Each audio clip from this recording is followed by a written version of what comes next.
Here it is, YouTube. Mr. Gibson guy here, and this is my 2022 Ford Maverick. I've had several videos on this one, and I got another one here with just what's been going on recently.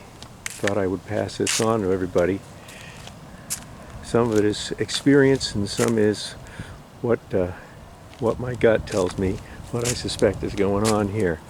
All right, this truck is very popular. Let's see, this is the XL, and I've had it for 6 months now. I just turned 3,000 miles on the odometer, and my average fuel efficiency or economy has now totaled 30 miles per gallon for those first 3,000 miles. So that was pretty interesting there, that you could do that with a truck. It's been a very comfortable truck, great to ride around in, and I plan on doing some traveling with it from time to time. Now, here, all right, made the transition into the truck. Should be doing that. All right, so what's going on here? I've had really funky things that have been going on. Last week, I got a letter from my dealership, and they said, "We're having a big sale this weekend. Bring in your vehicle and we'll trade it. We'll give you a great deal on it." This is a 2022, and it's still 2022. It's a new car to me. I've had it for 6 months. So I didn't pay much attention to it. Then I got an email at the beginning of the weekend. "Your truck is worth more than ever. Bring it in for a trade. We'll get you in a brand new vehicle." As far as I'm concerned, this is a brand new vehicle, and the only Ford that I'm interested in is the one that I got. And I know how long you wait to get a Maverick, if you can even get it. Well, then today I got a text message from the dealership. I'm not making this up.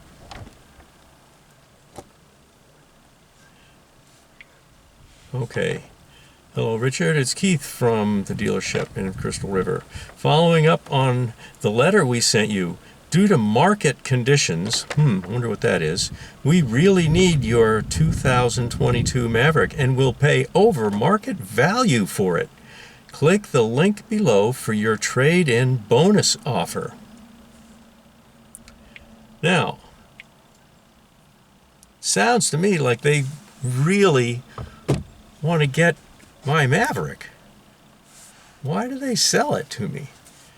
Well, we'll sell it to you, then we want to get it back, and we want to overpay for it. That is kind of weird. Combine that with a friend of mine that I've known since I was a kid, lives in town here.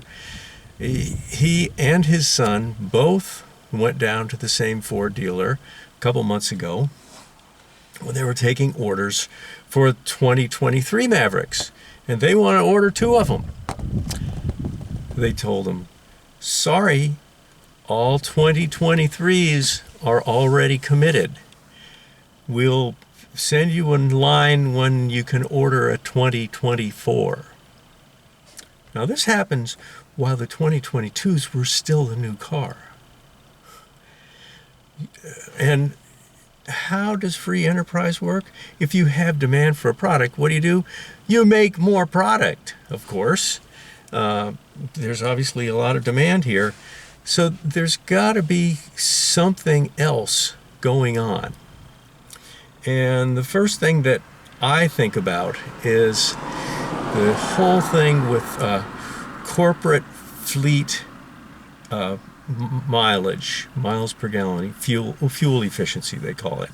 I think it's CAFE standards, where if you're going to sell trucks, you have to have your average fuel economy be, for all the trucks you produce, to come out to 27 miles per gallon or 30 miles per gallon or something like that.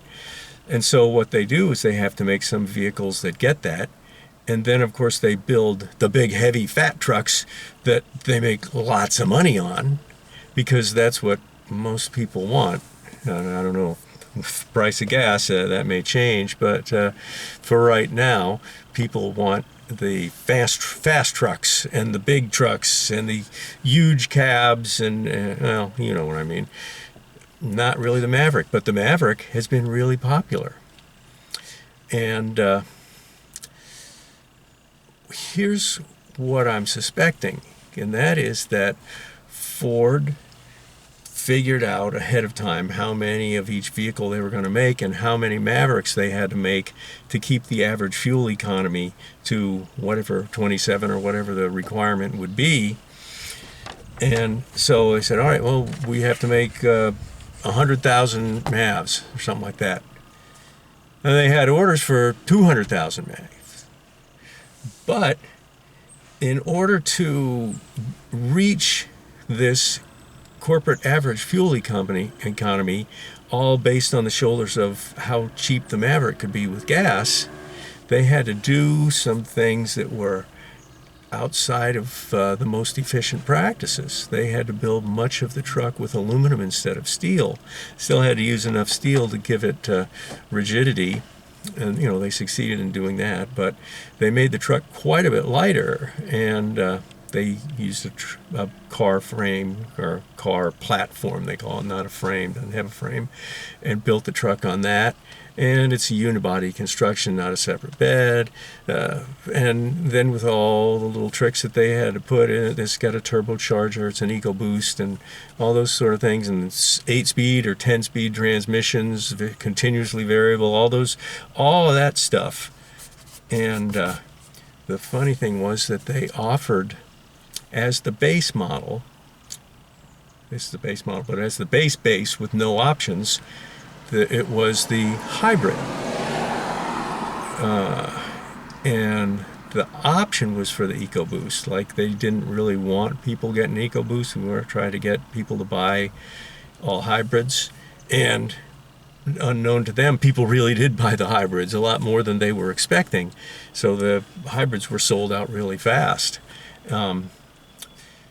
But what I was starting to put together is that all these things that go into this, the EcoBoost being more expensive than the hybrid should have been more expensive than the EcoBoost for what's involved in it. There's more technology in the hybrid. But they wanted to push the customers into going for the base price, getting that. And my suspicion is that this truck basically cost less for me to buy than it cost for Ford to make. Now, that may sound kind of crazy. You say, well, how are they supposed to stay in business that way? They stay in business selling those great big trucks that are $50,000 and $60,000 that really cost them the same amount or less than it does to build this one, because they've been building all those for so long. This one was some new tech that they had to get used to producing and getting all those pieces from different suppliers. But the base truck is $20,000. That's before anything else. That's just to buy the truck. And that would be the hybrid. My truck is a base XT, not XLT, base LT, I can read it right, with the 2,000 pound towing capacity and the 4-cylinder EcoBoost. All together with tax, with dealer fee, with destination, with options and packs, my truck came to $26,000 out the door. Now, it was $26,000 because I just ordered the basic tow and the EcoBoost. Everything else is bone stock on this, so that was the only increase. I had to pay destination, I had to pay a dealer fee, I had to pay sales tax and transfer for my tag, which I already had. I did not finance. I already had my money ready and I paid cash. So Ford didn't get me in on their payment plan. Oh, for only another $10 a month, you can have the... Nope, I knew what I wanted and I got that, and that's all I paid for. I didn't go for all-wheel drive. That's just going to hurt your fuel mileage. I got this because it's got good fuel mileage. Why would I do that? It just makes it heavier and more complicated.